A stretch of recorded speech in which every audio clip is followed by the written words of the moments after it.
So please take your seats. We're going to finish at 3, so the sooner we start, the sooner more chance we'll have to talk about various questions you may have. I'd just like to follow on, however, with that film we showed just before we left for lunch, because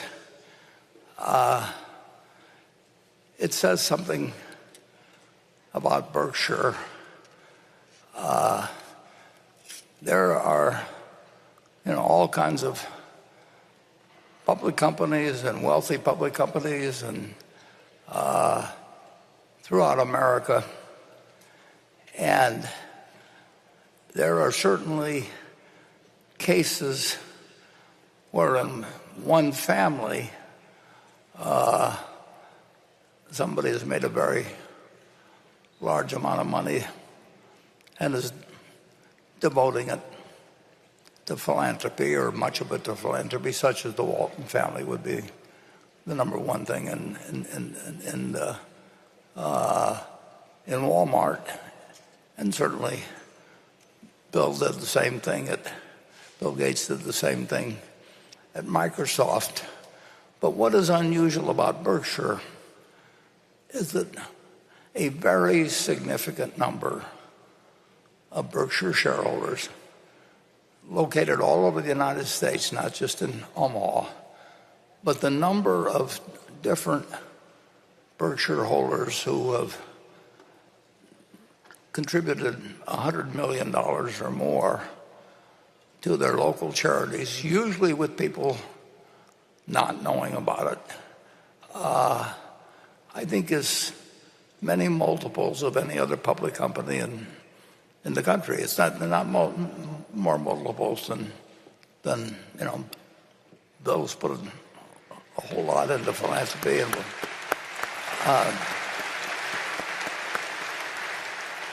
and I don't know the details of the family, but clearly there's a huge sum of money that the Walmart family, I'm sure, has done all kinds of things philanthropic and will continue to do it. But I don't think you'll find any company where a group of shareholders who aren't related to each other, so many of them have done something along the lines of what Ruth did a few weeks ago, just to exchange a little piece of paper that they've held for 5 decades, and they've lived well themselves. They haven't denied their family anything, but they don't feel that they have to create a dynasty or anything, and they give it back to society. And a great many do it anonymously. They do it in many states. To some extent, we see some concentration of it in Nebraska, because they generally, when you're giving away a lot of money, they call it, in the philanthropic world, they call it absorption capacity. And the truth is, it's very hard to give away $1 billion to $10 at a time to people who are needy or something of the sort. And so large institutions have this absorption capacity, which tend to be universities or colleges or that sort of thing. And some philanthropies are much more imaginative than others. But the one thing most of them want to do it anonymously, so I can't tell their specific stories. But I have to say, one thing that was astounding is that the same day we bought $1 billion worth of Berkshire Class A stock from Ruth, and I guess we were actually buying it from the school at that point, because he's just given them so the transaction was with them. But Mark Millard in our office bought $1 billion from them, but he also bought $500 million worth of stock from somebody else that nobody will ever have heard of, and in a different state, and I won't elaborate beyond that. But we have had a very significant number of people, and there's more to come. And obviously they had to be people that came in early, or their parents did, or their grandparents did. But they've all lived good lives. They haven't denied themselves anything. I mean, they have second homes, but they generally, well, in fact, I would say that almost universally, people knew them in the community and everything, but they've used what they accomplished, what they saved. They denied themselves consumption themselves. That's what savings are, is consumption deferred. And they've given, they've financed everything all over the country. And usually they like to do it anonymously. I outed my sister when I wrote about her in the annual report, but Bertie's here today, and I told her she should wear a T-shirt or something that said "No solicitors allowed" or something. But they just do it, and it's really both Charlie and I felt it's really fun to work for a group of people like that rather than for index funds or for hedge funds or whatever it may be. I mean, you're just seeing what people actually, it sort of restores your faith in humanity, that people defer their own consumption within a family for decades and decades, and then they can do something like enable I think it may end up being 150 people to pursue different lives, and talented people and diverse people to become a dream of being a doctor and not have to incur incredible debt to do it, or whatever may be the case. There's a million different examples, and I want you to know that you're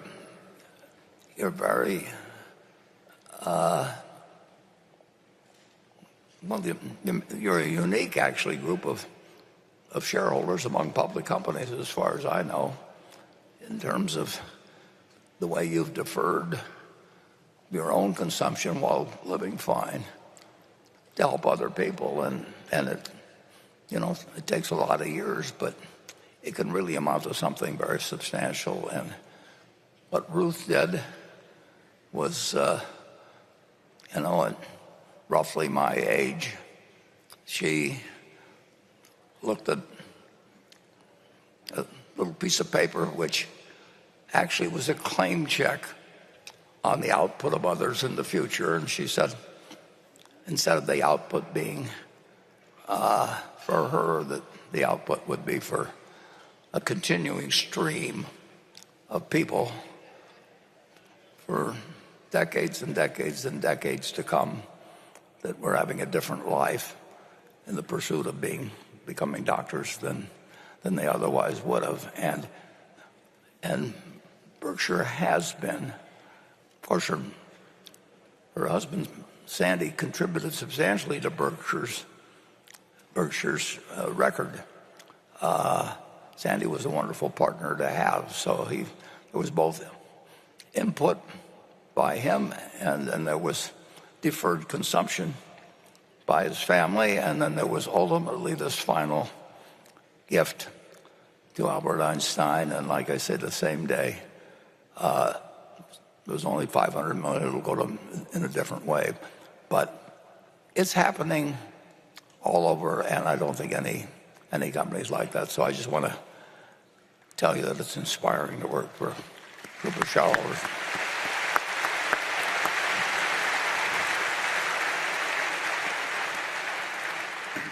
And Becky, go to it. All right, the next question comes from Slaven Vukobrat. As CEO, will Mr. Abel be in charge of the portfolio of common stocks that Mr. Buffett has been managing, or will this function be exercised by Mr. Combs and Mr. Weschler? Yeah. As investing could be defined as the discipline of relative selection, can major capital allocation decisions such as large acquisitions be separated from the common stock selection process? Yeah, I would say that decision actually will be made when I'm not around, and I may try and come back and haunt them if they do it differently. But I'm not sure the Ouija board or anything will get that job done. So that job, I'll never know the answer on whether it get covered. But I feel very comfortable about the fact that it will be made by a board that they've got loads of brain power. They've got a dedication to an unusual institution. And they will figure things out. But I would say that if I were on that board and we're making the decision, I would probably, knowing Greg, I would just leave. I would leave the capital allocation to Greg, and he understands businesses extremely well. And if you understand businesses, you understand common stocks. I mean, if you really know how business works, you are an investment manager.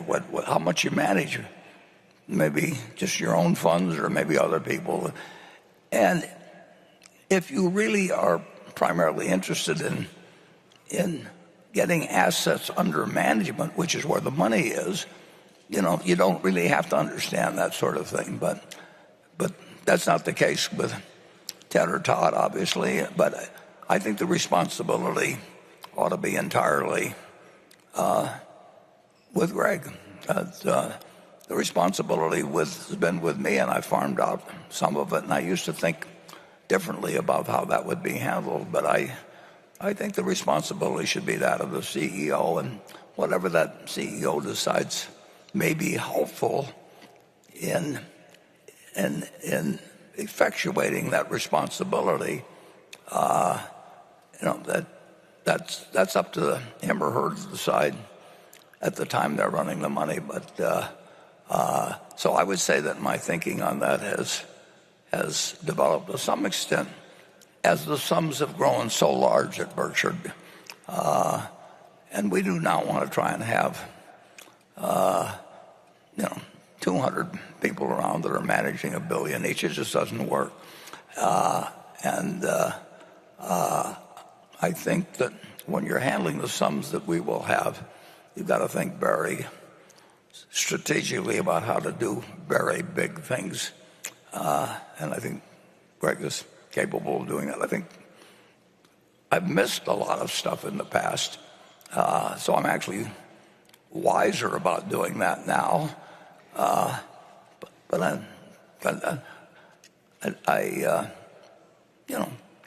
would do it better this time around than 2008 and 9 if something akin to that happened. But it won't be exactly like 2008 or 9. You can be sure of that.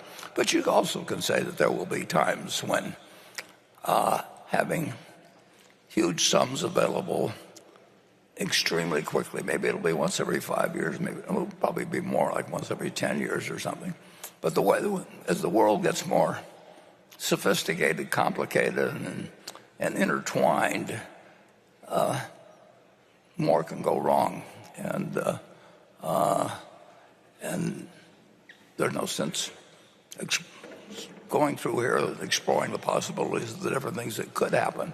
But you do want to be able to act when it happens. And I think the chief executive should be somebody that can weigh buying businesses, buying stocks, doing all kinds of things that might come up at a time when nobody else is willing to move. It wasn't that people didn't have money in 2008.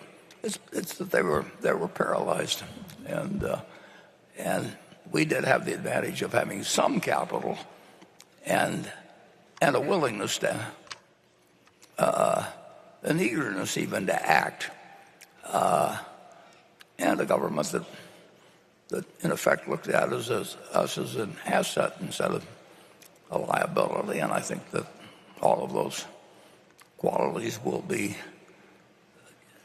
even more important as our capital pile grows. And so I think Greg may have even more fun than I had in a period when extraordinary things were happening, and we were the logical place to go. You never know whether it'll be next week, next year, next decade, but it won't be a century from now. That is for sure. The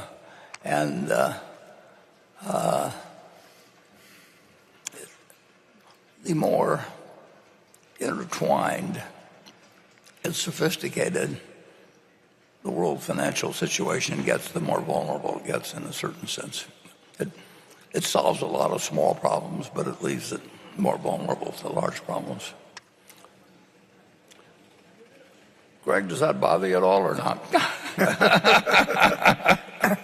Without directly answering the question, I think there's one important thing is I think as we go through any transition, it's important to know that the capital allocation principles that Berkshire lives by today will continue to survive, Warren. And I think that's what the thing I'd want to communicate, that we have our operating businesses, insurance, non-insurance. We'll provide them the capital necessary to be successful and grow if it's appropriate.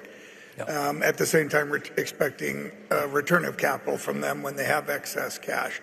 And then, as we've discussed, or you've touched on, always looking at potentially new businesses as a whole or in a piece. And as you've always highlighted, and I fully agree, we'll always look at equities as we're investing in a business, either 1% or 100%. But we're looking at the business, we're looking at the economic prospects of that business and how sustainable it is and what it will look like 10 years from now, and is the capital we originally put in at exponential risk, or where's that risk sit, that profile?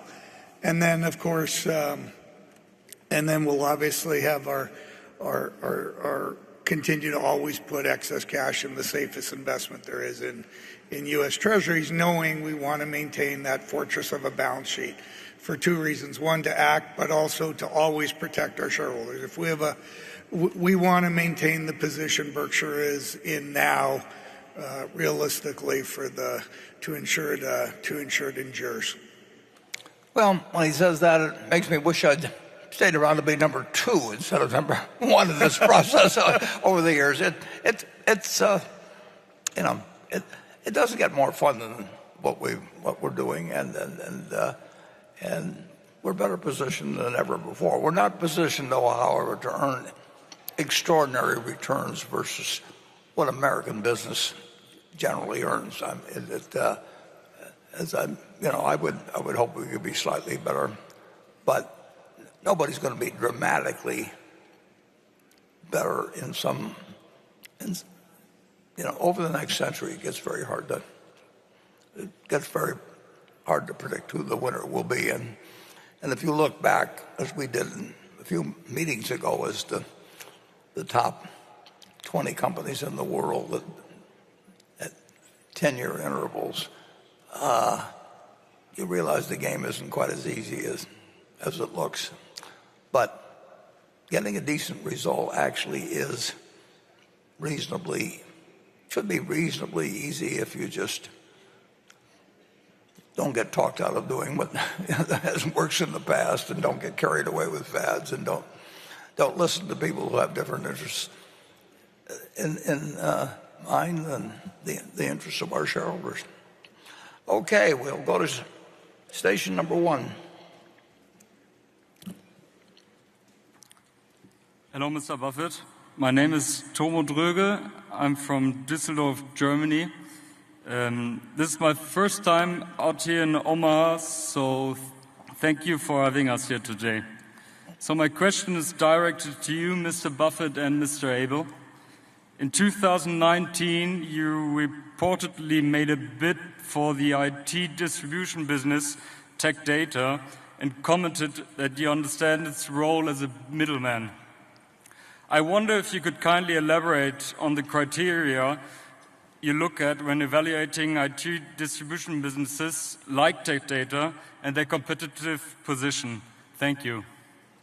Well, we had some experience with distribution businesses, and we know their potential to a degree and their limitations. And Greg, you were involved in that more than I was. So that was a case where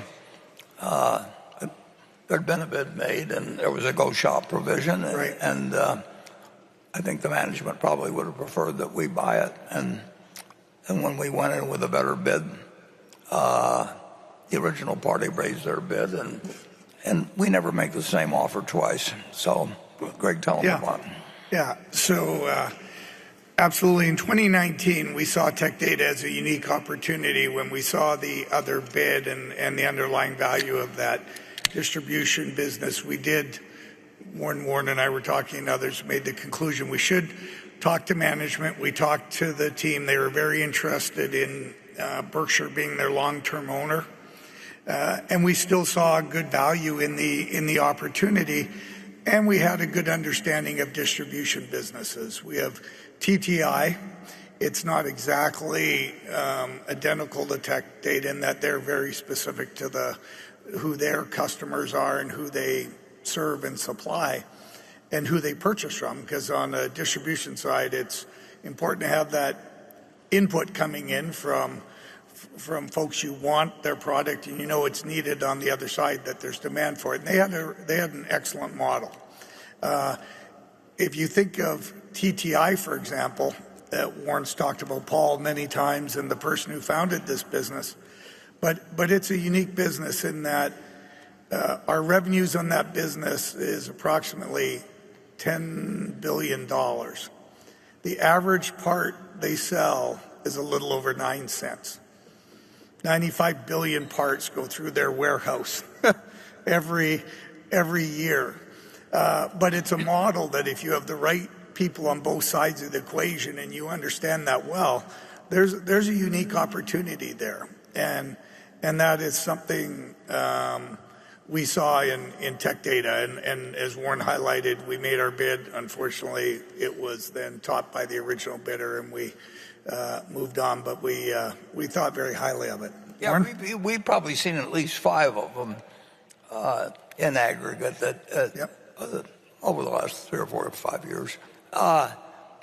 It's not a business that you can dream about because it's a decent business, but for example, in many of the items, the manufacturer they don't want to tie up their capital. You tie up, if you have, 1 million plus SKUs, as they call the stock keeping units, it's like selling jelly beans or something like that.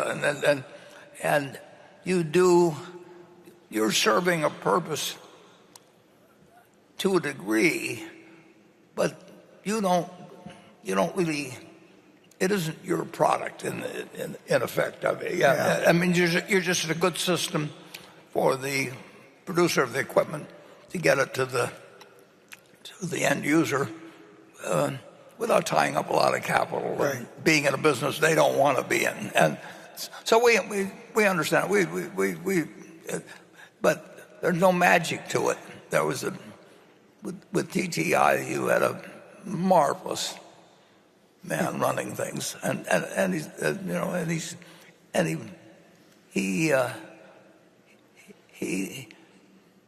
when you get a marvelous person running something, to some extent, that selects for better people underneath. And Greg and I went to Paul Andrews' funeral a few years ago, and there were 300 people or so there, and there wasn't one person that had to say something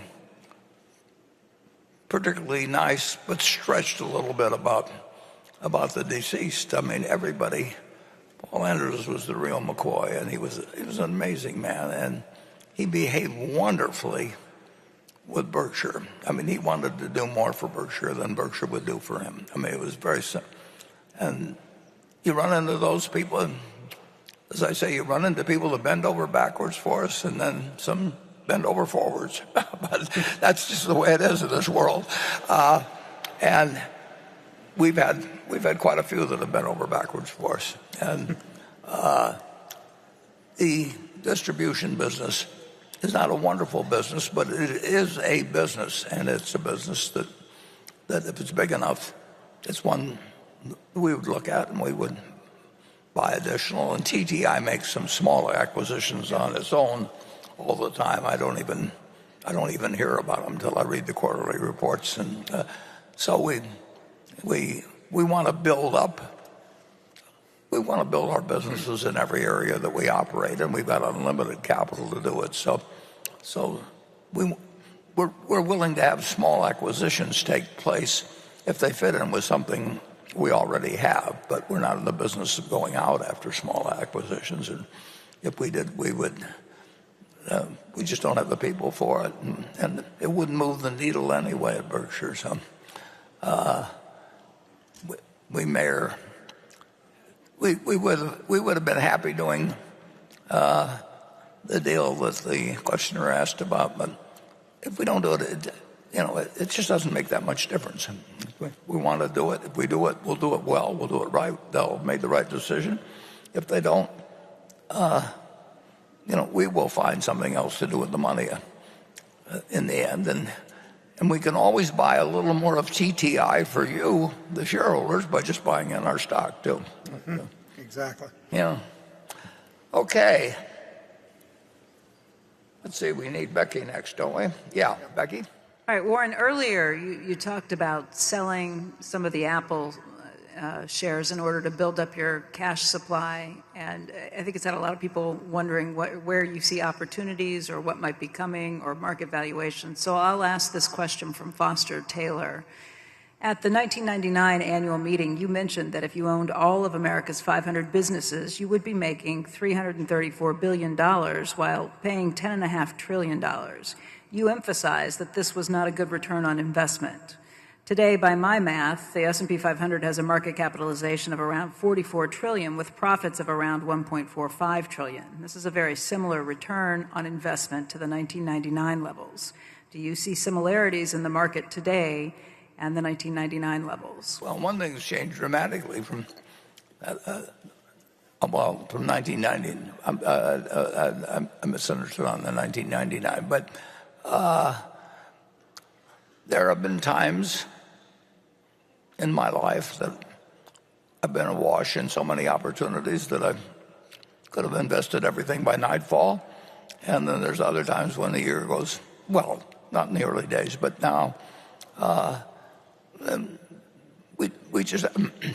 we haven't seen anything that makes sense that moves the needle. Now, we've made small acquisitions during the year. Our companies have made acquisitions, and we, Greg and I may talk about something that involves a $300 million purchase or something like that. And, if it fits well enough, we do it. But,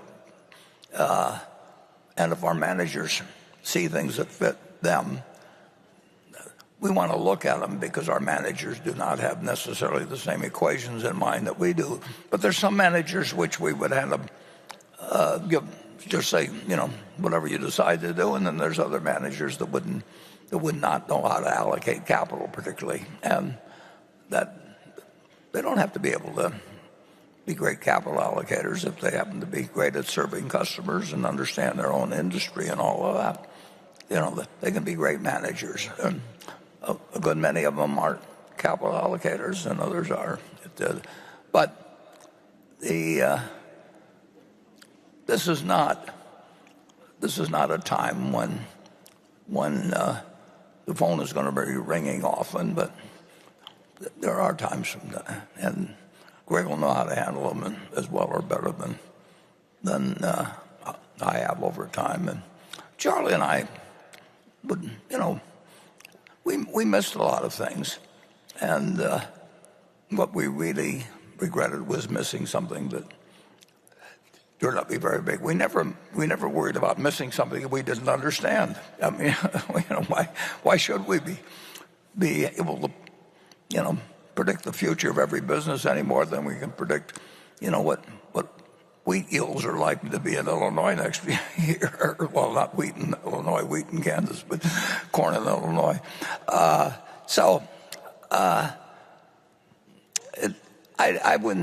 I don't really think of whether it's similar to 1999 because I'm not that good on chronology anyway, unless something really dramatic happened at the time. I mean, I remember things from 2008 and 9 much better than I remember whether something happened in 2015 or 1987 well, 1987 I remember because of October 19th, but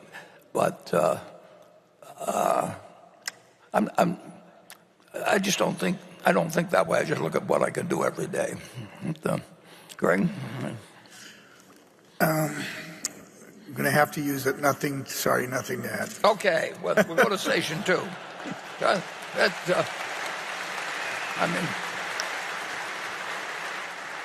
It's nice to know what lines you can get an applause for.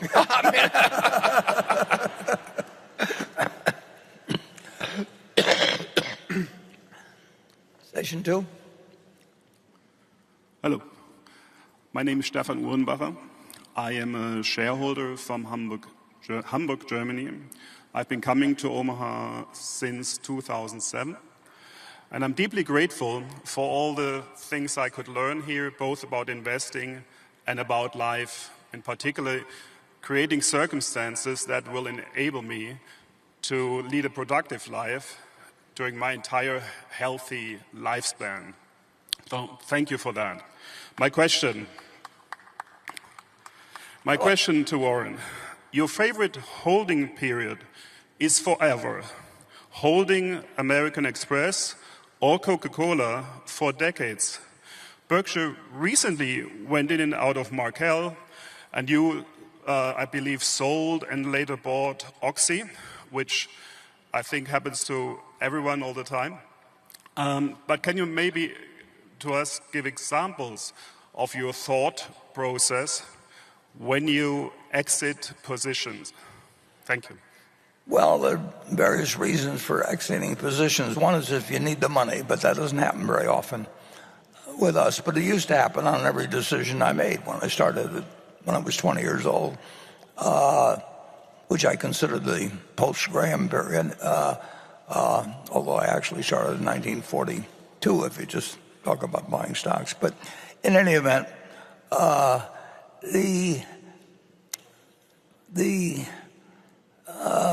decision process is really quite interesting in a certain way because Charlie and I made decisions extremely fast, but in effect after years of thinking about the parameters that would enable us to make the quick decision when it presented itself. And people have speculated on how I've decided to really put a lot of money into Apple. And for a reason, I can't. One thing that Charlie and I both learned a lot about was consumer behavior. That didn't mean we thought we could run a furniture store or anything else, but we did learn a lot when we bought a furniture chain in Baltimore, and we quickly really realized that it was a mistake. But having made that mistake made us smarter about actually thinking through what the capital allocation process would be and how people were likely to behave in the future with department stores and all kinds of things that we wouldn't have really focused on. So we learned something about consumer behavior from that. We didn't learn how to run a department store. Now, the next one was See's Candy. And See's Candy was also a study of consumer behavior. We didn't know how to make candy. There were all kinds of things we didn't know.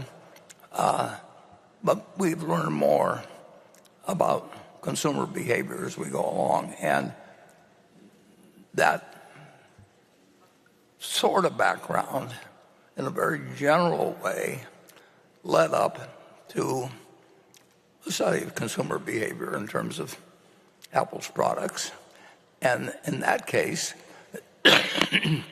while I watched what was happening at the Furniture Mart in terms of people leaving the store, even though we were selling Apple at a price where we weren't even making any money, but it was just so popular that if we didn't have it, people left the store and went to Best Buy or someplace. And if you know the Blumkins, they can't stand anybody leaving the store, so they behave accordingly. But then you learned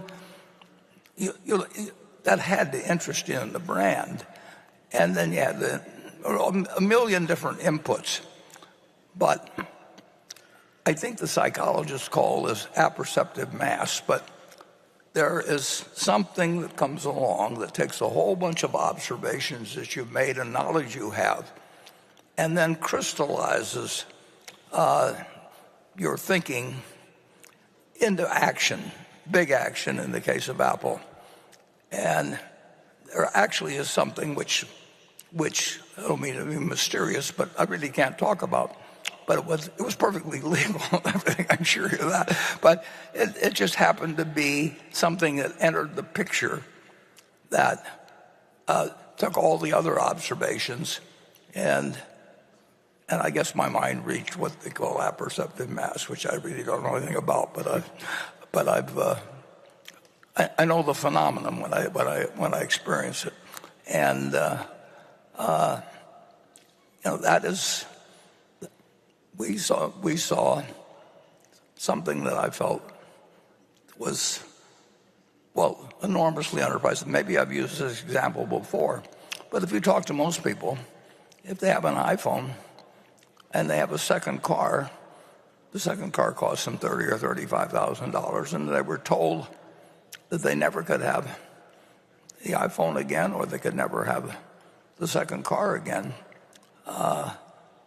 They would give up the second car, but the second car cost them 20 times what the iPhone did. So now people don't think about their purchases that way, but I think about their behavior. And so we just decide without knowing.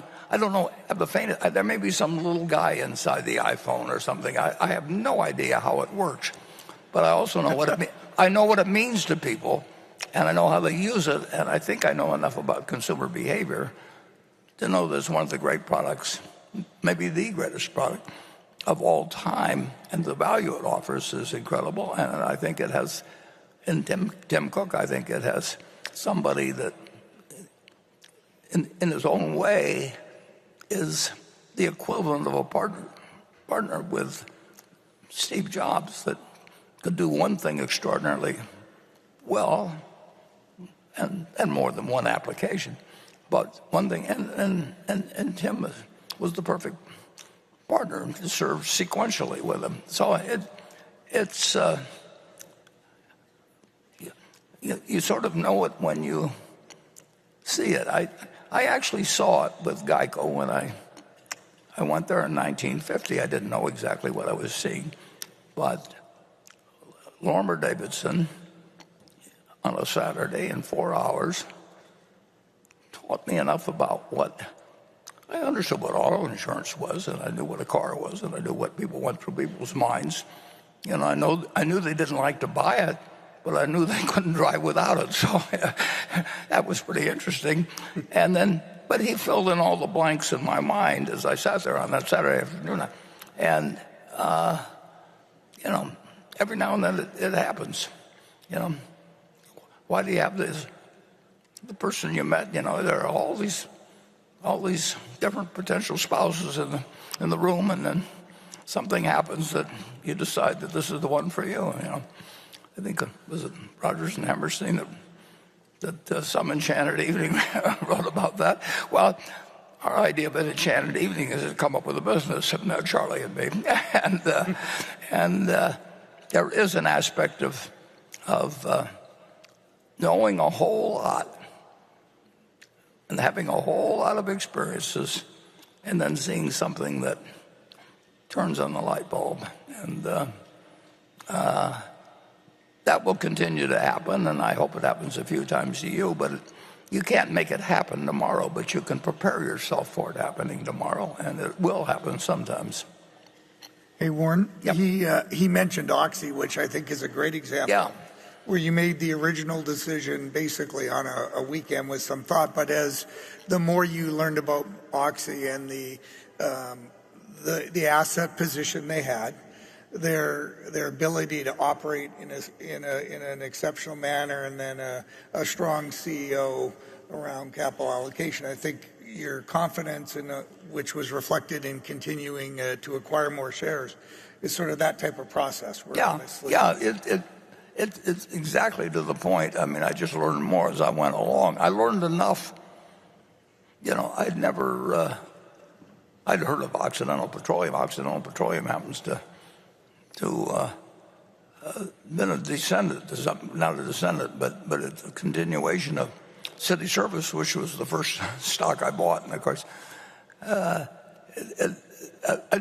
knew a lot about the oil and gas business, but I didn't know anything about geology. And so I knew the economics of it.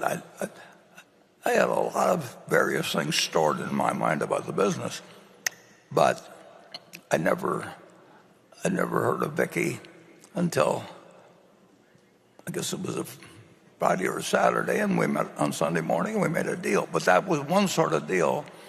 And then as time passed, all the kinds of different events happened, and Icon came in. I mean, there are a million things you couldn't predict at the start, and I formed certain opinions as I went along. But then I learned more as I went along, and then at a point when I heard an investor call that Vicky was on, it put things together for me in a way. It didn't mean I knew I had a sure thing or anything like that. I don't know what the price of oil was going to be next year. But I knew that it was something to act on. So we did. And we're very happy we did. And we still don't know what the price of oil is going to be next year. And nobody does. But I think the odds are very good that it was, but not a cinch, that it was a good decision. And, we've got options to buy more stock, and when we get through with it,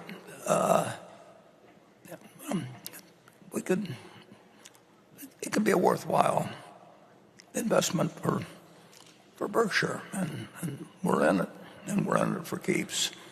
And there are other things that we own that we aren't in for keeps.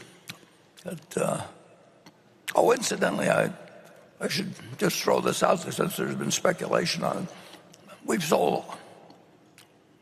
I was 100% responsible for the Paramount decision. I read speculation that one of either Ted or Todd had some involvement in that. No, it was 100% my decision, and we sold it all, and we lost quite a bit of money, and that happens in this business too. But actually owning Paramount made me think even further. I like to think deeper, but I certainly thought harder even about the whole question of what people do with their leisure time, and what the governing principles are of running an entertainment business of any sort, whether it's sports or movies or whatever it might be. And I think I'm smarter now than I was a couple years ago, but I also think I'm poorer because I acquired the knowledge in the manner I did. But if I just want to be very clear that A, we lost money on Paramount, and B, I did it all by myself, folks. I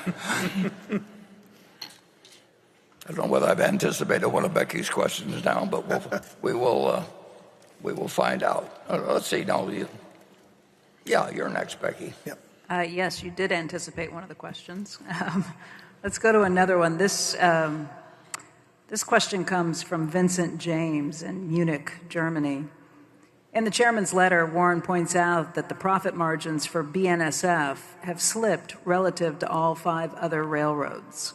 However, Warren comments in the letter, BNSF carries more freight and spends more on capital expenditures than any of the other 5 major railroads and has a vast service territory second to none. Given the comments from Warren about the clear strengths of BNSF, what explains the decline in revenue and profit, and in particular, the profit margins relative to the other 5 railroads? What are the issues relative to the other railroads, and what is being done to address them? Please be specific. Okay, and I will, well, how specific we get depends on what Greg wants to say, but Greg is, it's Greg's responsibility. It is my responsibility for the purchase and for the operation up till Greg took over, but I think I'll let Greg answer that. And sure. Yeah, the Warren touched on it, and the comments from the as reflected there are very accurate. If you look at this quarter's results or our last year's results, they were both they're disappointing as shareholders and disappointing in the relative to the other Class 1 railroads. And as highlighted in the question, there's 5 other Class 1 railroads. So it's pretty easy to understand how you're performing versus the others. And there's a lot of other variables, but there's some very simple things to look at. When we look at where we've been on with associated with Burlington, I would just back up a little bit. Because if you go back to 2021, the Burlington team and management team and the group, we're making excellent progress on a lot of fronts when it comes to our operating and both being efficient and effective in how we're operating the railroad. And I remember very specific comments from myself in 2022 where I commented that that was the year there was all the supply chain issues, a lot going on the West Coast ports. Our trains were backed up in a variety of places, and we called that a reset year. And I think we did need a reset year on the operational side. But as we moved into 23, the business cost level, cost structure, we didn't reset it to the underlying demand we were seeing. We anticipated more demand, and we did not reset our cost structure. And the team's working very hard as we speak to both reset the cost structure and allocate the cost resources where they need to be. And when you go through something like that, what we've recognized as an organization, yes, the demand of the rail will drive a certain amount of the cost, but the reality is that the rail industry, if you go back many, many years, it's flat. There's not a lot of growth in the industry. There's opportunities to become more efficient and effective, and our margins can go up. But the reality is the demand's going to be flat, but it does move within different sectors of the rail. It can be in the consumer products, it can be in industrial, it can be in ag, but overall it's generally going to be relatively flat. So we need to get our cost structure right, and we need to get it right both for the coming year but for the long term.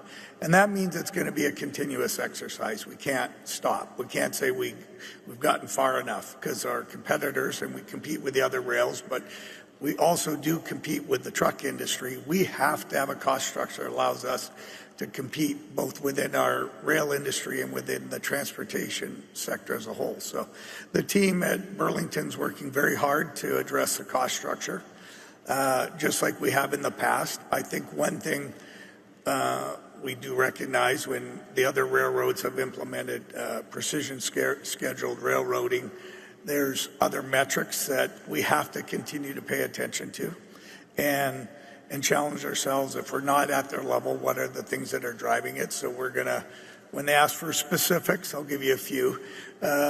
We have to look at our rail yards and understand how we're managing that. We have to look at our locomotive fleet, both the size and how we're utilizing that, and challenge ourselves.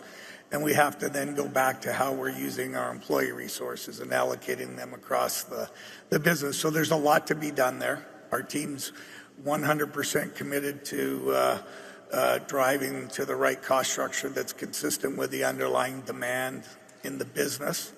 And then we can't stop there is the answer. So a lot to be done, but we have a team that's absolutely engaged and committed to it, and we're going to make good progress in this current year.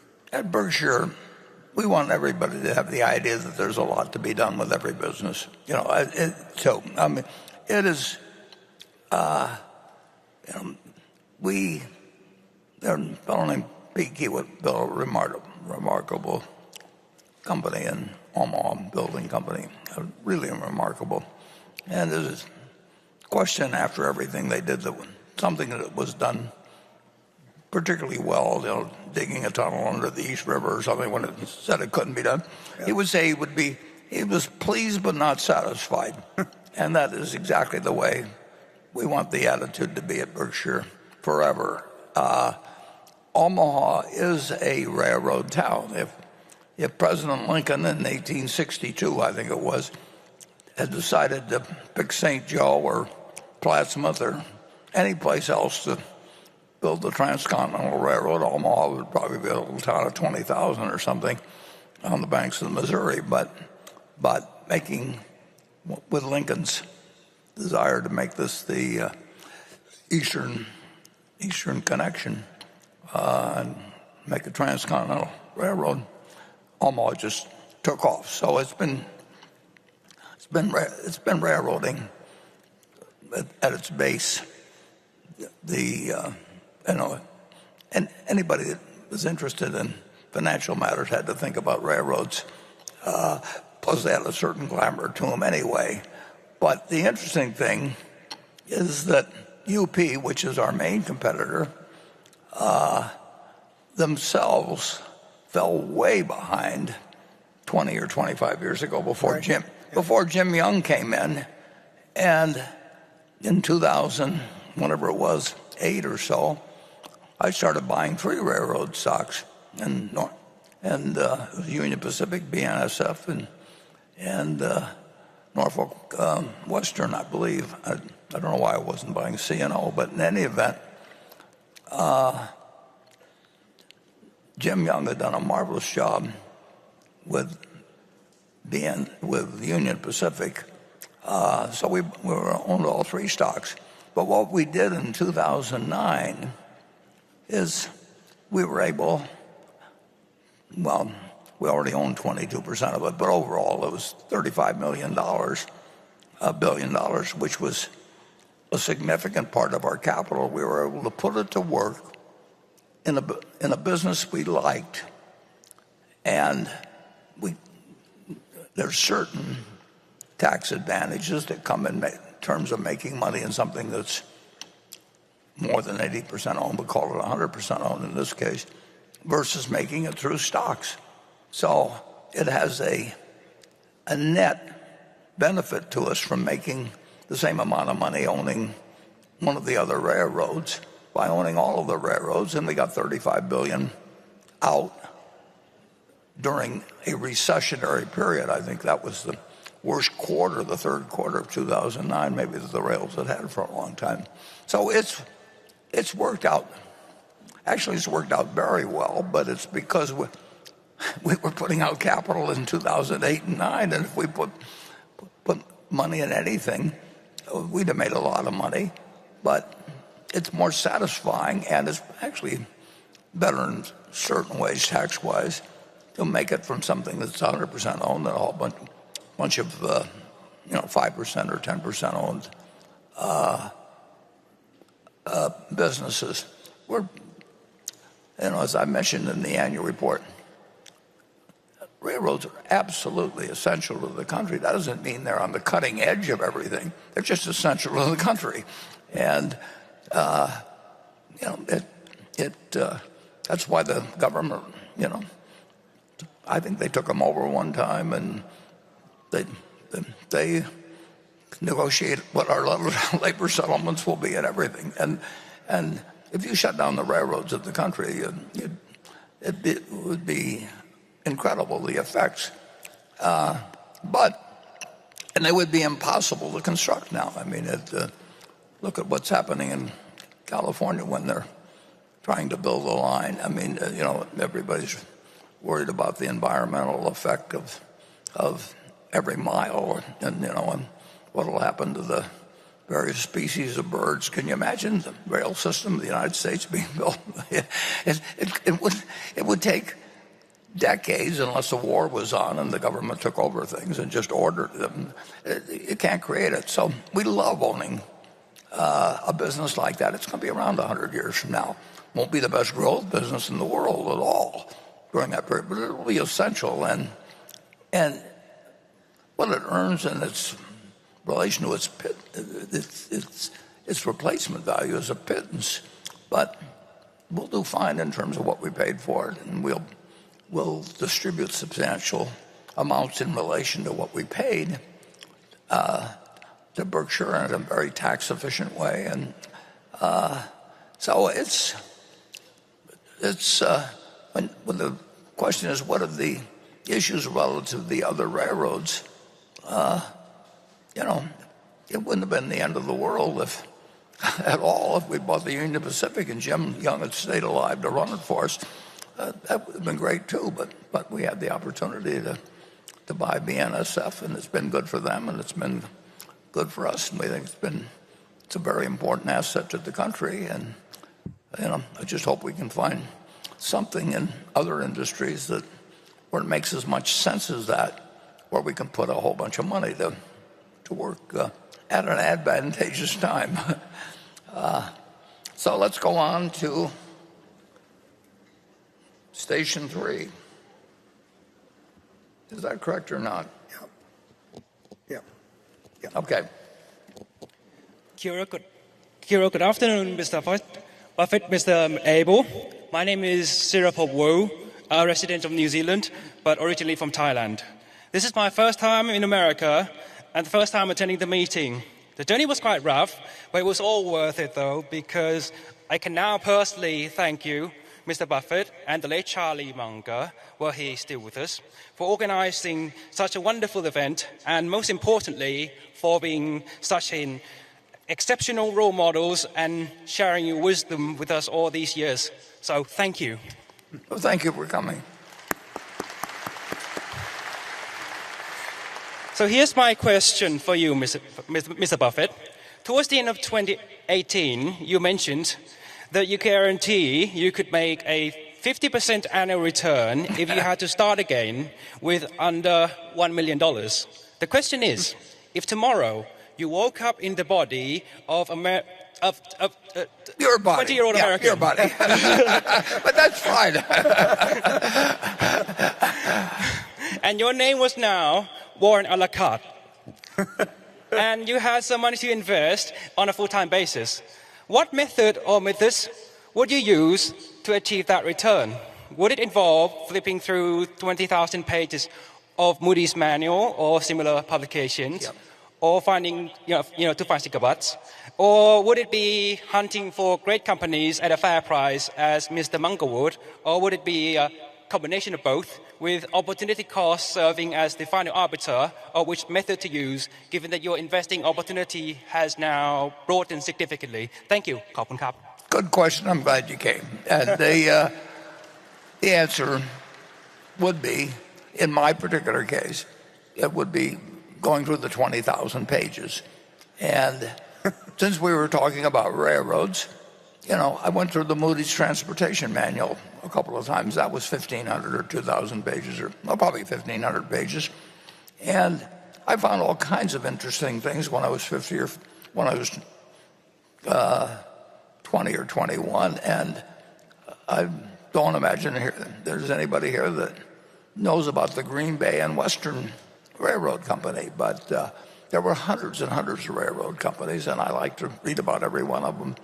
The Green Bay and Western, in those days, everybody had a nickname for for railroads. I mean, that was just what Northern Pacific was, the Nipper, and Phoebe Snow was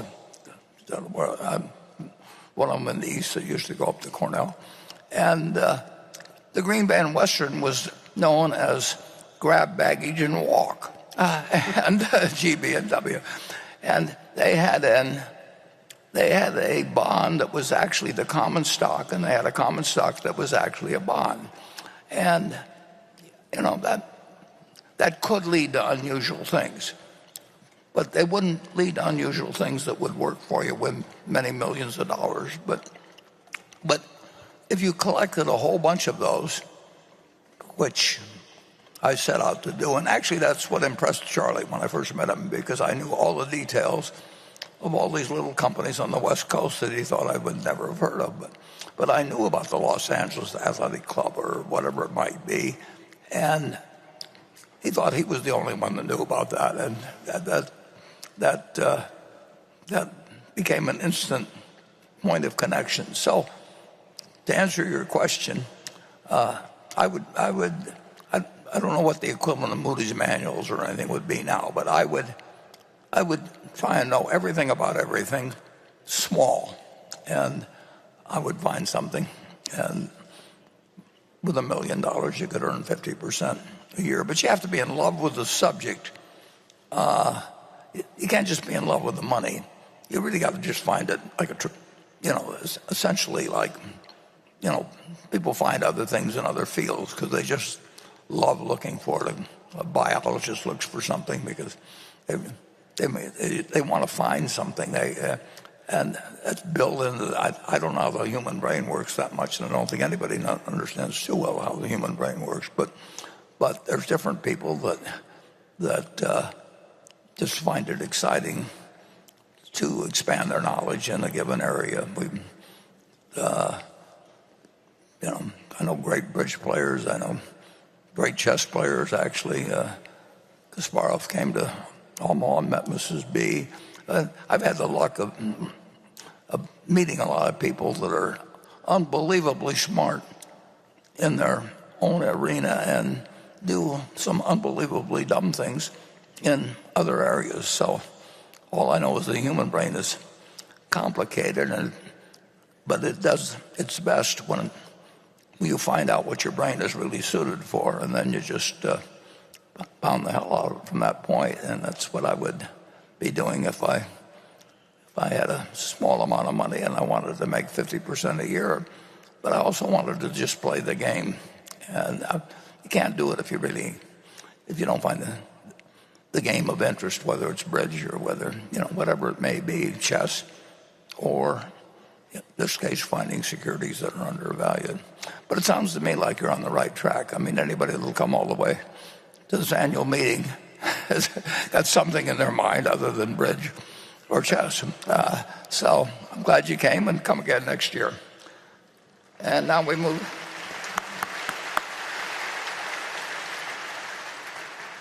Now we move to Becky. This question comes from Denny Poland, a shareholder from Pittsburgh. When describing the principal agent problem, Mr. Munger said that capitalism often works best when the people managing the property also own the property.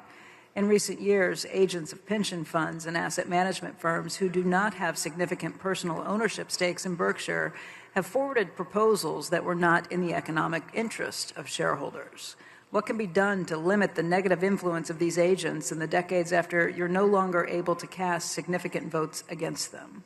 Well, that's a very perceptive question, and it's been answered in a temporary manner, but who knows how the situation will develop in the future. All I know is that you have a wonderful hand at Berkshire Hathaway, but you have to be able to think your way. I mean, obviously, you have to think your way through political realities, or you have to think your way for what will cause you want to be regarded as an asset to the country, because you'll find more solutions if you are an asset you owe to the country anyway. But beyond that, you'll find more solutions than if you're regarded as evil or something. And worse yet if you deserve it. So it's something that's constantly in our mind, and it needs to be in the mind of the directors. And they need to think for themselves on this rather than bow to conventional wisdom, which, in a sense, you don't want to become a cynic about life, but almost everybody that approaches you, if you have tons of resources, has got some interest in figuring out how to use your resources to their advantage. And that's true whether they're in politics or whether they're in investment banking or whether they're selling you, whatever it may be that they're selling. I don't want to do any injury to anybody, but life insurance agents see the advantage of buying life insurance, and investment managers who get paid based on assets managed get interested in selling you their services. Imagine if everybody in this room were following the investment advice of somebody that said, for 1% a year, I'll tell you how to invest your money. And in 1950, when we started in 1965, they would have said, well, buy Berkshire Hathaway, and if they were around now and they still had their 1% deal, they'd be collecting $8 billion a year from people who aren't getting any dividends from us. So they would have a different interest in the kind of contract they worked out with you than you would have. And the best thing to do was just pay them a commission one time and own the stock. But you have to be alert to what human nature does to both other people and to you. And then if you think it through well, and you actually listen to what Charlie has told you, you'll have a big head start on most people.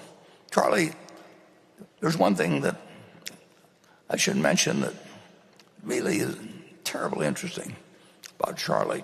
Charlie knew the importance of psychology and human behavior and incentives and all of that. He figured that out very early. And of course, he gave some talks even on, 25 or so ways, whatever it happened to be. I don't remember the exact number, but different ways that one person could take advantage of another by understanding how humans behave. And then, after doing a magnificent job of explaining it, he believed in understanding what others would do, but he thought it was beneath him and to actually use those methods to manipulate people. It's a really interesting human being that thinks through the psychology of human behavior and figures out, how you become a great insurance salesman or manager on Wall Street or accumulative assets under management or whatever it may be. And you get very rich by understanding the weaknesses of others to some extent, and then decide that it's very important for you to recognize these when they occur. It's very important for you to know them better than the person that actually is using them, but you don't have to stoop to using them yourself. And Charlie told me that in his lifetime, after he figured this out, there were a couple of times when he used them. He wasn't proud of it, but he also never lied to me. So he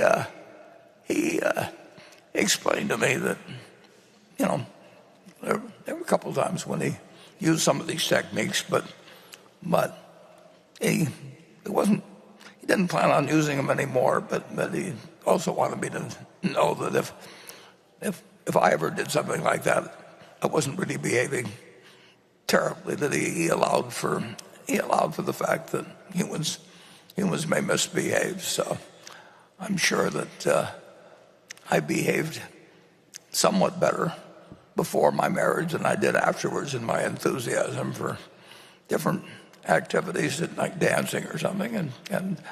And he said, "That's, we all do it, but don't do it again."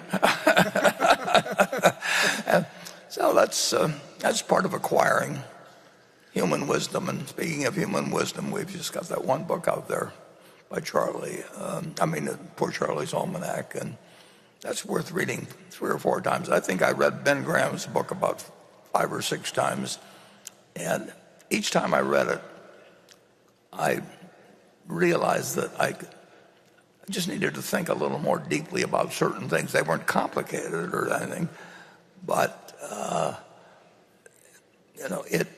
it's better to, if you've got some great instruction like you get with Charlie, it's better to read it several times than to just figure you'll just read every book once and it's in the library. Okay, let's go to section 4. Jeff Robelier from Tulsa, Oklahoma, and I'm thinking of Dr. Graham, Mr. Munger, your father, and my question is for all of us, but it's probably especially for the younger people in the room, the importance of picking the right heroes in life, choosing friends wisely, and maybe tell us a story, if you could, about each of those folks. Thank you, sir. Well, there's no question you're 100% right in terms of having the right heroes. And,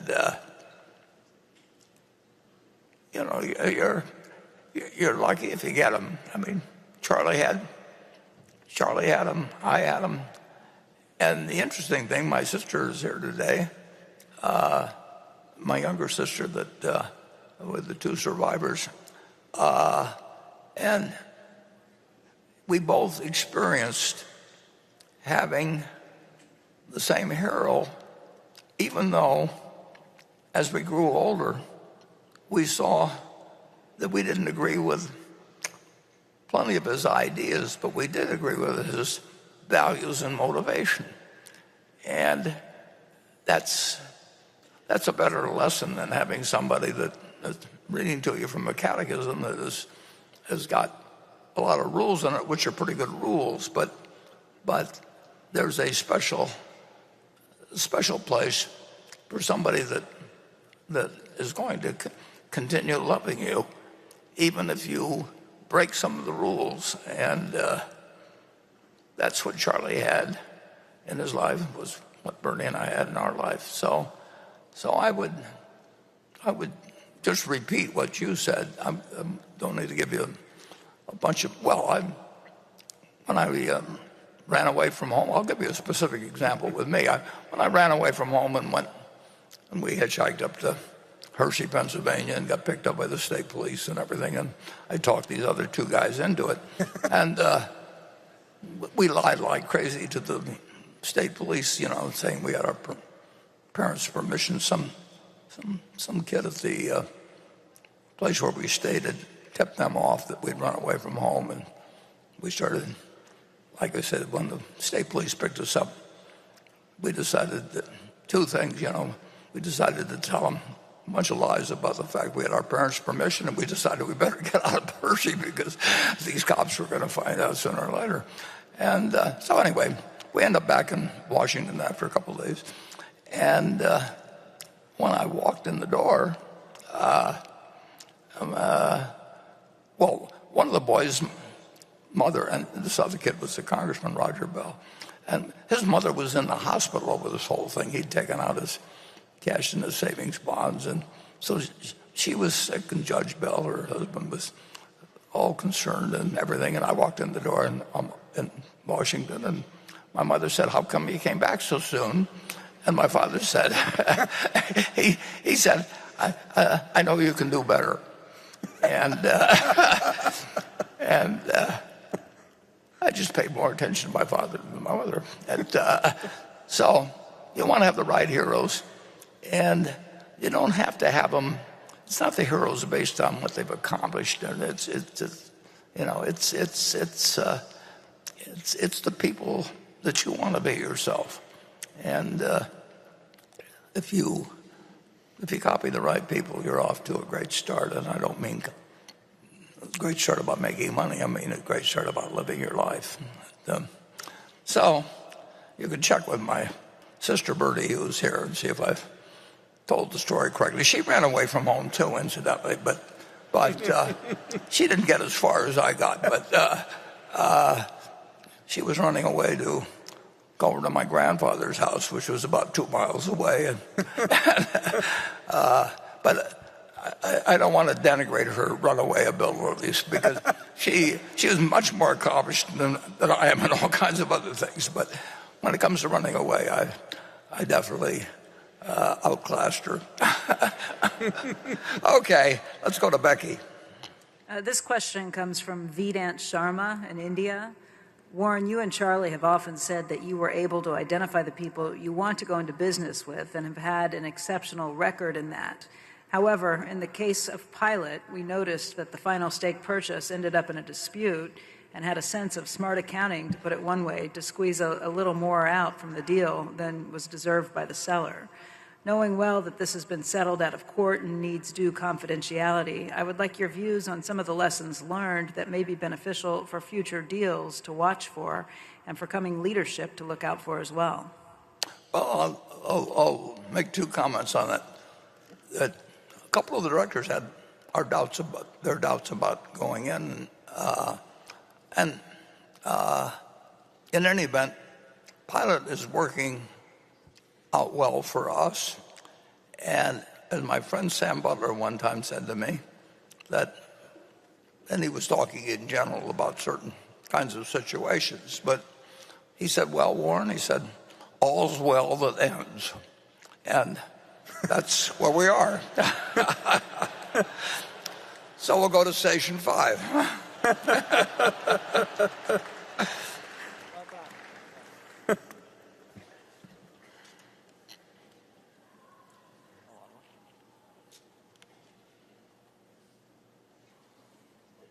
Well, while we're getting to station 5, I'll tell you a little bit more about the fellow that is now running Pilot, and who you may have met here, that Greg had known for a long, long time.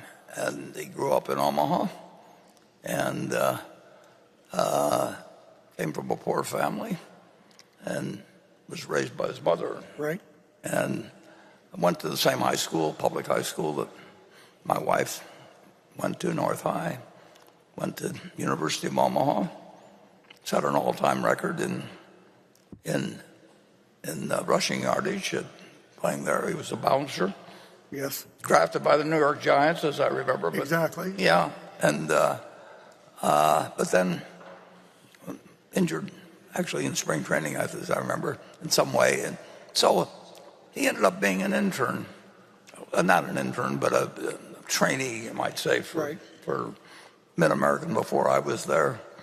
And now here he is, still relatively young, and he's running a huge company, and we've got incredible confidence in what he will do, and we like very, very, very much the business that was created by Big Jim Haslam, and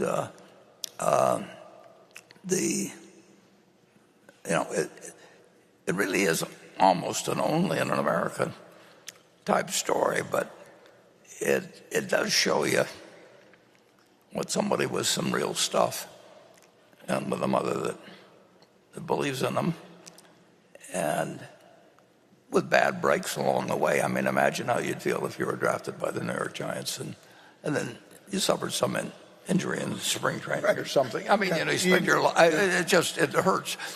But it's not an experience I would have ever had. I mean, that was the last guy chosen. But to see that, he's running a company, depends on the price of the deal, but it's a huge company. And what does he have, 25,000 or right. So? Yeah, employees. 25,000. Yeah, and he's got many, many, many years to go. So I couldn't be more pleased about not only the acquisition of Pilot, but just what it tells you about America. You can catch what do you have to look up to read about him in Google or an interview with Adam? Yeah, I try and think if it's a podcast. Yeah. He's got a podcast that will just blow you away. And if you don't think this is a great country, it has a lot of great people in it, all you got to do is read that podcast. So, but we do have a great set of assets here. Oh, yeah. You know, if you look at Pilot, we have more than 800 travel centers. And just so everybody knows, I mean, the beauty of that, and there's a question regarding this morning around fuel choices at Pilot.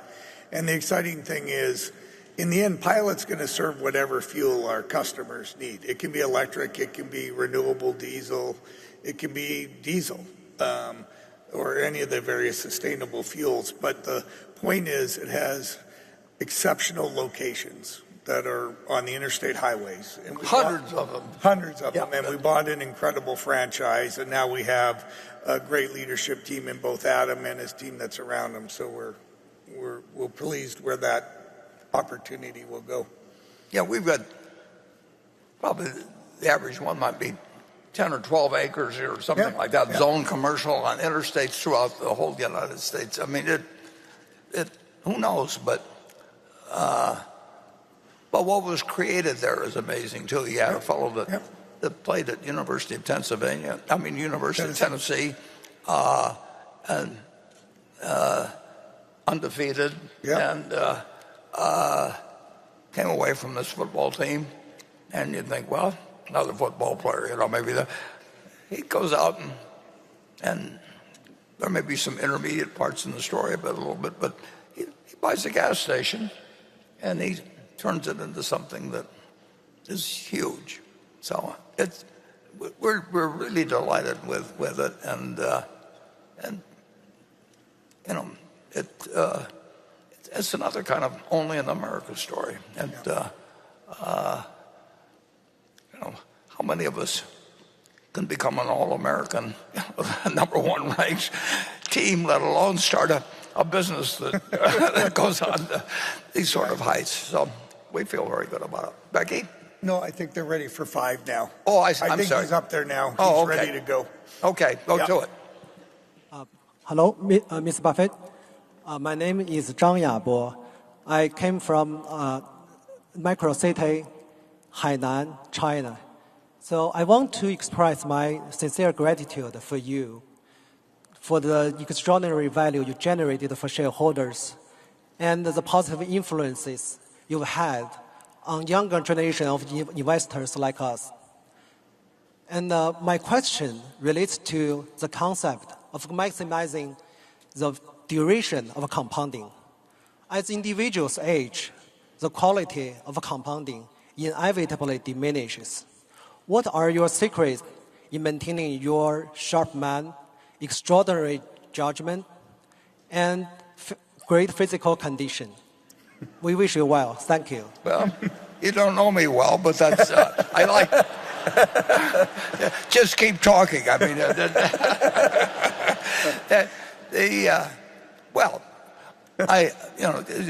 you have to be just plain lucky.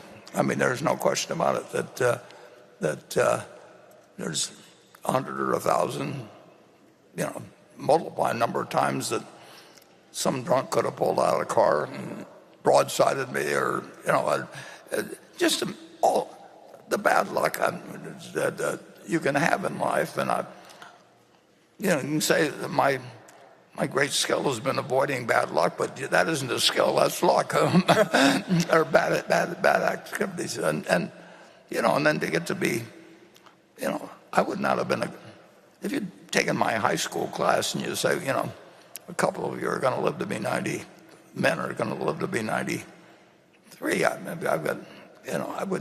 I would not have been a heavy favorite, I can tell you that, and I wouldn't have bet on myself. But you just now you should make the most of your luck when you get it, and sometimes I've done that, and sometimes I haven't. It is absolutely true that if I had it to do over again. There'd be a lot of different choices I would make. Whether they would have ended up working out as well as things have worked out, it's hard to imagine how they could have worked out any better. But it is interesting how many mistakes you can make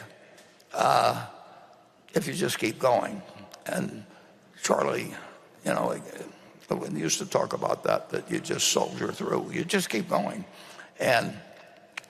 But you still need luck. You don't want to.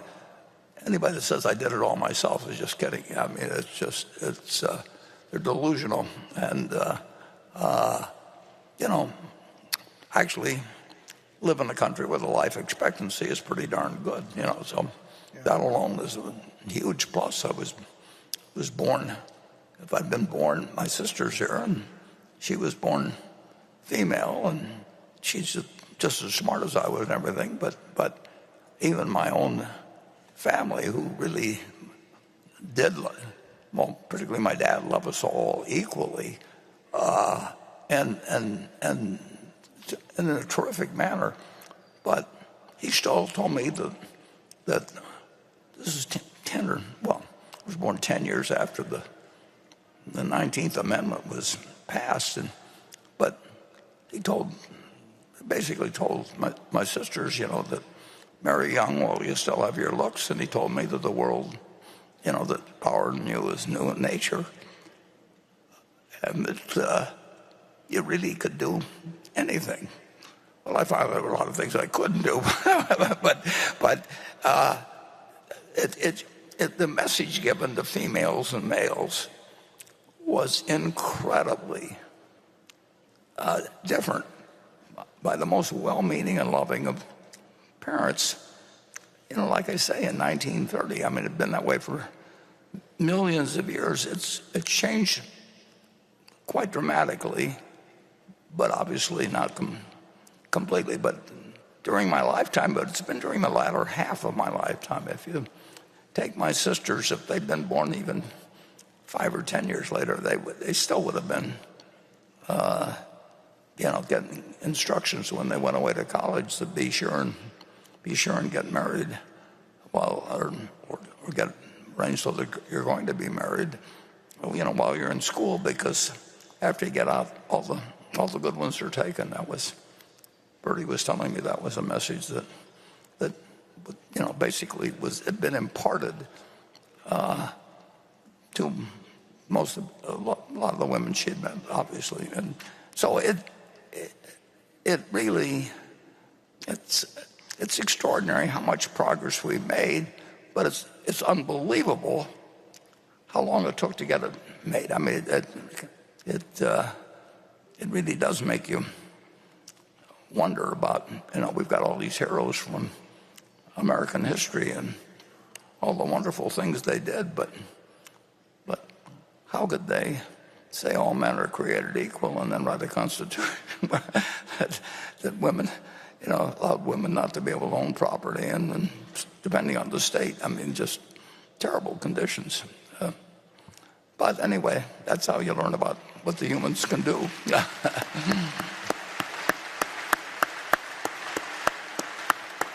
And I feel, and you got to feel better about the future for your kids than you would have felt 100 years ago, no matter what the situation is. Anyway, we'll move to Becky. This question comes from Linda Frazier in Westport, Connecticut. Dear Mr. Buffett, in the past you've specified that 90% of your wife's inheritance be invested in a low-cost S&P 500 index fund and 10% in short-term government bonds. But the market cap of the Magnificent Seven tech stocks now represents more than 1/4 of the market cap weighted S&P 500 index, which seems like a big bet on the tech sector. I was wondering if you would now recommend investing some portion of the funds in a low-cost, equal-weight S&P 500 index fund rather than having all of the equities exposure in a tech-heavy market cap-weighted fund. Well, that's an interesting question, and I will tell you that I revise my will about every 3 years or so, and I get little thoughts from time to time, and then you don't change it every time you do it. You get a tiny thing, but the one section I haven't changed is that with my wife, that she she got left a huge amount of money by practically anybody's measurement except pittance compared to what I've accumulated in total. And it won't make one bit of difference to her in life, whether she beats the S&P or anything else. All I want to leave is plenty of money to take care of way beyond anything she'll ever spend, and at the same time give her as much peace of mind as possible, and really make it so that the trustee who administers it doesn't have to worry about whether it just doesn't make any difference whether she beats the S&P or not. And the main thing is that she feels that she's in a financial position, which of course she will be, that she doesn't even need to think about it, and the trustee doesn't have to worry about getting sued or anything else. So it's simply not an economic condition now. Obviously, with 99% plus of what I have going to philanthropy, and I've got my 3 children. The one good thing is that they've, at the age of 70, 69, and 65, they have matured remarkably, probably more than their father, and but at the same time, they've got less time to work with the money than they would if they were 50 or something like that. So you do the best in accomplishing your objectives in your will, and in the end, you don't know what's going to happen after you die, but you make sure that to the extent that you leave, you have a lot of money to leave. Obviously, you want to say thanks to a lot of people, and quite a few people in terms of specific requests. You want to take care of your family, but in my case, that requires practically no money, and there a fair amount for taxes, but I have, and my children are in charge of what happens to the funds that are left. But like I say, the problem is when you live as long as I have, and your kids get older, who knows what happens with mortality tables, and they're the ones that I really want to see handle the distributions, and they will, and they'll be very good about it. And but if we're all alive 3 years from now, they'll be 3 years older, and so everything, you can't solve everything in life. You do the best you can with it, and people do interesting things. I've been around probably as many rich people as almost anybody, and a fair number of them I know what they're doing or have done with their funds. And the idea that you can have a huge amount of money and leave everybody very rich and have people liking each other less when it all happens humans are really they are interesting to watch. Some of them handle it beautifully and others are terrible. The one thing lawyers will always tell you is don't use codicils. In other words, when you change your mind on a will, just write a new one, but tear up the old one. Don't do it by just adding codicils. But I believe I'm correct. Certainly read it, that Paul Getty, who was the richest man in the world, presumably, at one point in the 1950s or 60s, and it's a very interesting guy to read about. And he had five wives, and he's the one whose grandson was kidnapped, and they sent Paul Getty an ear of the child and everything. I mean, it's not a happy life when you get through it. But the one thing he did that was kind of interesting, he actually liked to use codicils because I think he had like 25 of them, and it was kind of his way of writing, well, I'm taking you out of the will because, and so he he sort of delighted in explaining through his will how he felt about all these people. I mean, you really get some strange things revealed in a will. I just read about a will of a fellow that made a whole lot of money and was leaving it to his, I don't know whether his children, grandchildren, whatever it may have been, but in any event, his opening line in his will is, and this was done some years ago, but I know something about the family. His opening line, in effect, said, I'm writing this will while I'm riding in the economy section of Eastern Airlines number such and such. I mean, he believed in getting right to the point of what the people who were recipients, how they should live, and he was going to be judging them. And it's just so damned interesting to watch people's wills. But one guy left a lot of money to his wife on the condition that she remarries so that at least one man would mourn his passing. Well, I'm not giving legal advice here, as they always say, but I feel very, very, very good about how things have turned out, and I wish I could figure out ways better to use, the really vast resources I've got in some of the really important questions of the world, but I haven't been able to do that. I mean, I had a few goals when I was 30 or 40 and may have written them in the wills then in terms of what the world needed done and how the money could be used. And unfortunately, I decided that they weren't feasible to accomplish. And of course, I was setting out to accomplish things that were important, but nobody had solved yet. So you got to expect that. Why should I be able to solve them? But nevertheless, it's an interesting. And the one thing about it is everybody here, I don't know about the ones that have come from other countries, but you should have a will. Because if you don't have a will, you still have a will. And it'll be whatever the state says. And it's amazing. 4 American presidents died intestate without wills. 4. We've only had 45.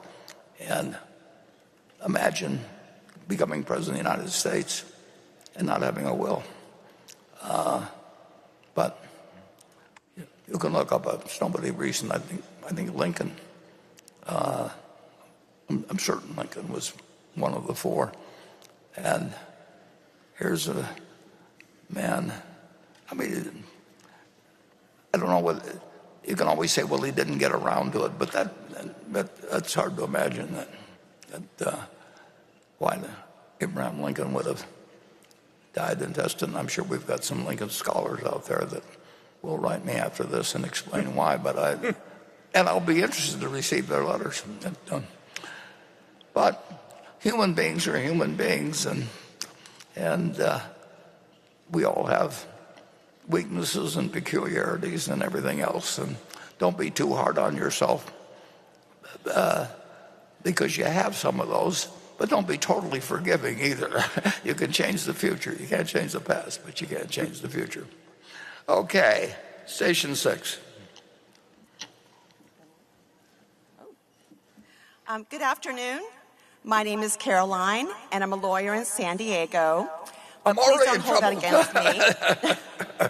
Remember, Mr. Munger was once an attorney, too. Right. First, I'd like to sincerely thank you, Mr. Buffett, for your business integrity, tireless leadership, and generous contribution to philanthropy.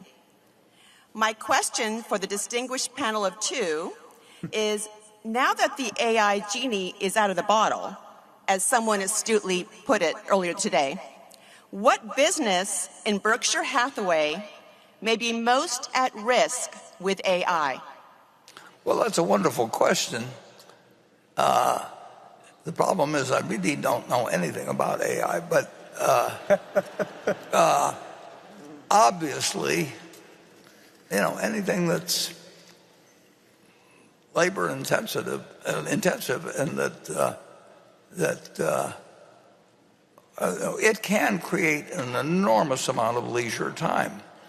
Now, what the world does with leisure time is another question. Whether more leisure time, I know an awful lot of people think when they go to work at first that what they want is leisure time, and what I like is actually having more problems to solve. But AI is profound. I mean, that's what makes it a genie. Is what can happen.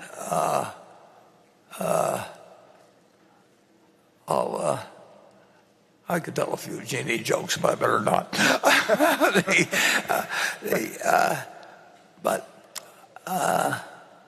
I guess, Warren, we probably I don't know what, but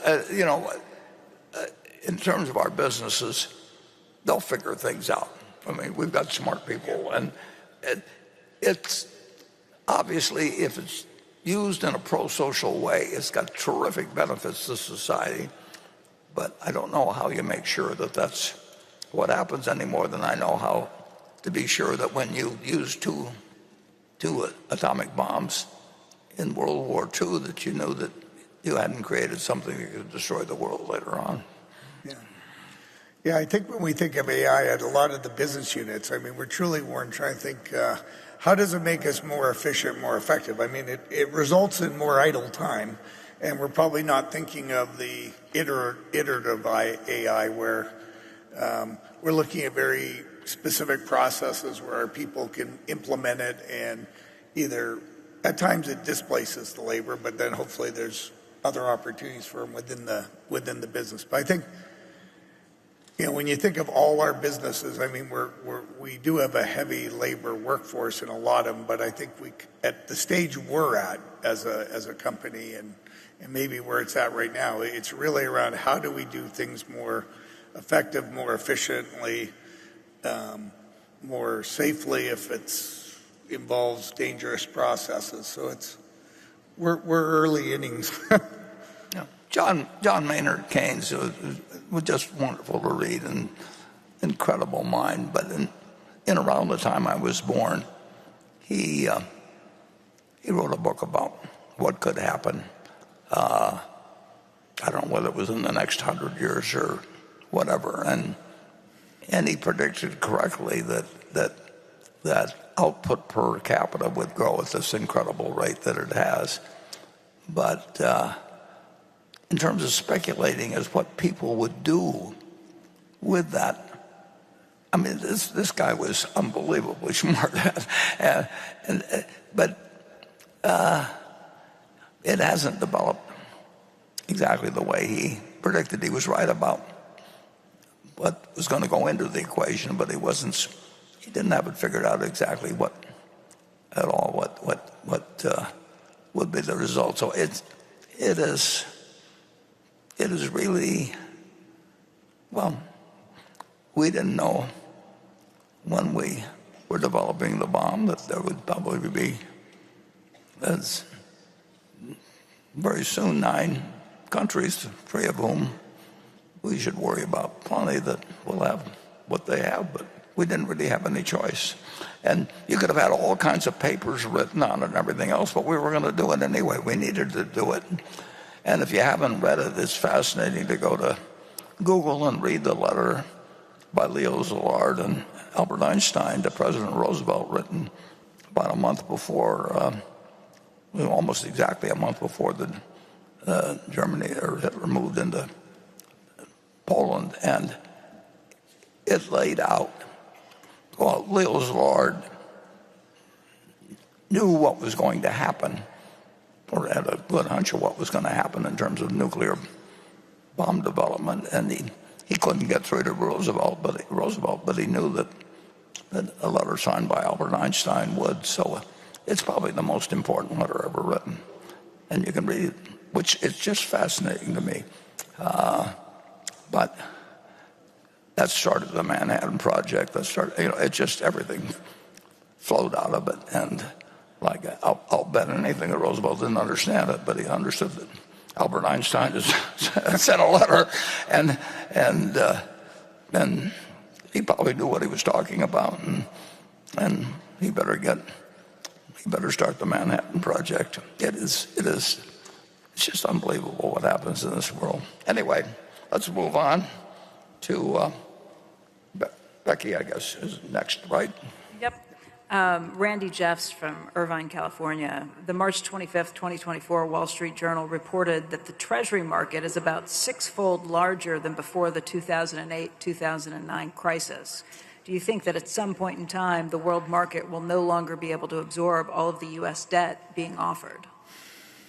Well, I would say, the answer, of course, I don't know, but my best speculation is that U.S. debt will be acceptable, but for a very long time, because there's not much alternative. But it won't be the quantity. The national debt was nothing to speak of, for a long, long time, and then it won't be the quantity. It'll be whether, in any way, inflation would get let loose in a way that really threatened the whole world economic situation, and there really isn't any alternative to the dollar as a reserve currency. And you get a lot of people who give you a lot of speeches on that, but that really is the answer. And Paul Volcker worried about that back in before 1980, but he had threats on his life, and I happened to have a little contact with him at that time, and he was an amazing, amazing fellow that in effect decided that he had to act, or the financial system would fall apart in some way that he couldn't predict, and he did it, and he had people threatening his life and do all kinds of things, but he was the man for that crisis. But it wasn't the quantity of U.S. debt that was being offered that threatened the system then. It was the fact that inflation and the future value of the dollar, the cash is trash type thinking that turned, that was setting up something that could really affect the future of the world in terms of its economic system. And Paul Volcker took it on, and he was gutty as could be. And if you haven't read a book or two about him, or the one he last wrote, you really ought to take a look at it. But it is, I don't worry about the quantity. I worry about the fiscal deficit, but I'm not a worrier just generally. I mean, I think about it, but I don't sit and get up, work myself into a stew about it in the least. But I can't help thinking about it, and that's we've got a great attention.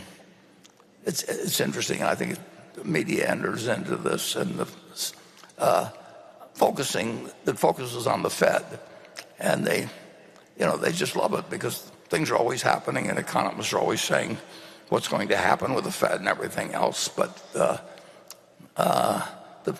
fiscal deficit is what should be focused on, and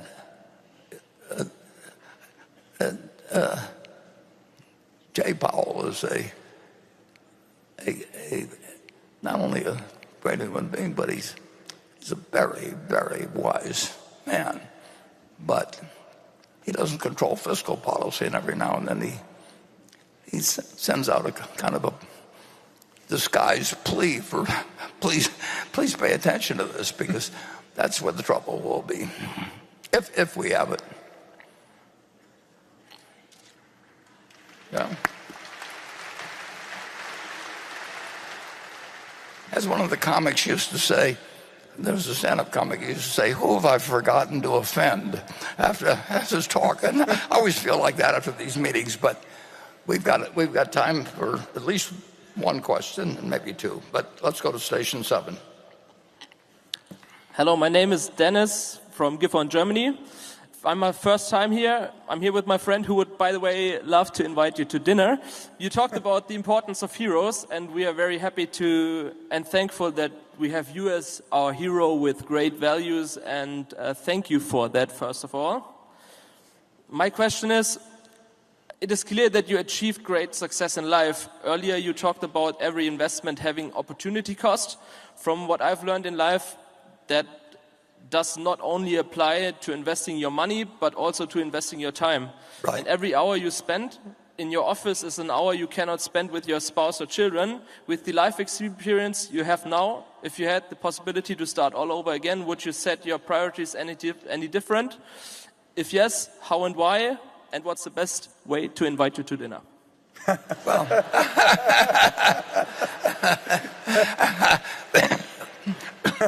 Well, that definitely won't be one of my priorities if I figure out how to. But that doesn't. Don't take it personally, because when you can figure out at the maximum how long a period I've got, and I don't think. I can figure out all kinds of things that should have been done differently, but so what? I'm not perfect. I don't believe in lots of self-criticism or being unrealistic about either what you are or what you've accomplished or what you'd like to do. You do a lot of things, and who knows whether somewhat different trade-offs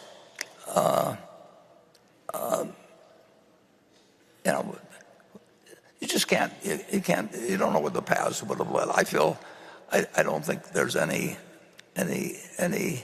room in beating up yourself over what's happened in the past. It's happened, and you get to live the rest of the life, and you don't know how long it's going to be, and you keep trying to do the things that are important to you. And if I was a doctor, or if I was all kinds of different professions, I might do different things, but I really enjoy managing money for people who trust me.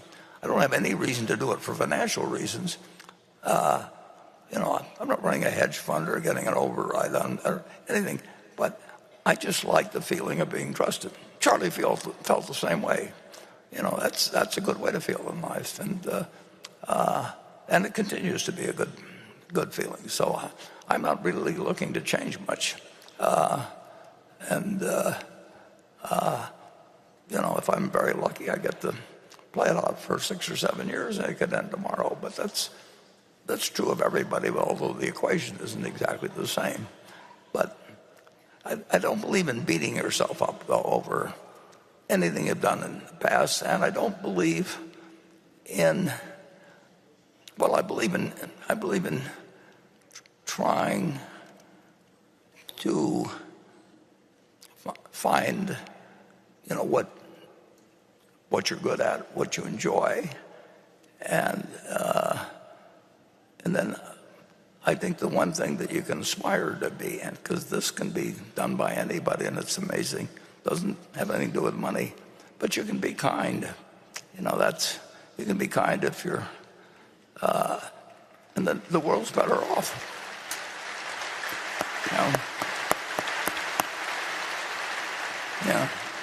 I'm not sure that the world will be better off if I'm richer, but there's no question that, and kind people, and in the end, aspire to be more, or I'm sure many of you are yourself, but just aspire to be more so.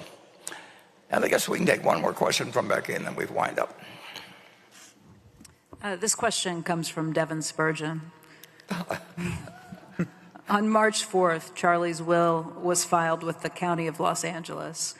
The first codicil contained an unusual provision. It reads, "Averaged out, my long life has been a favored one, made better by duty imposed by family tradition, requiring righteousness and service. Therefore, I follow an old practice that I wish was more common now, inserting an ethical bequest that gives priority not to property, but to transmission of duty." If you were to make an ethical bequest to Berkshire shareholders, what duties would you impose and why? I'd probably say read Charlie. I mean, he's expressed it well. And I would say that if they're not financially well off, if you're being kind, you're doing something that most of the rich people don't do even when they give away money. But that's not a question of whether you're rich or poor. And I would say if you're lucky in life, make sure a bunch of other people are lucky too. Yeah. Yeah.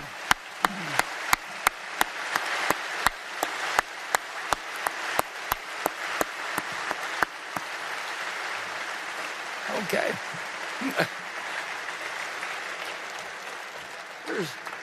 Just in case you know what my advice to myself has been during this period.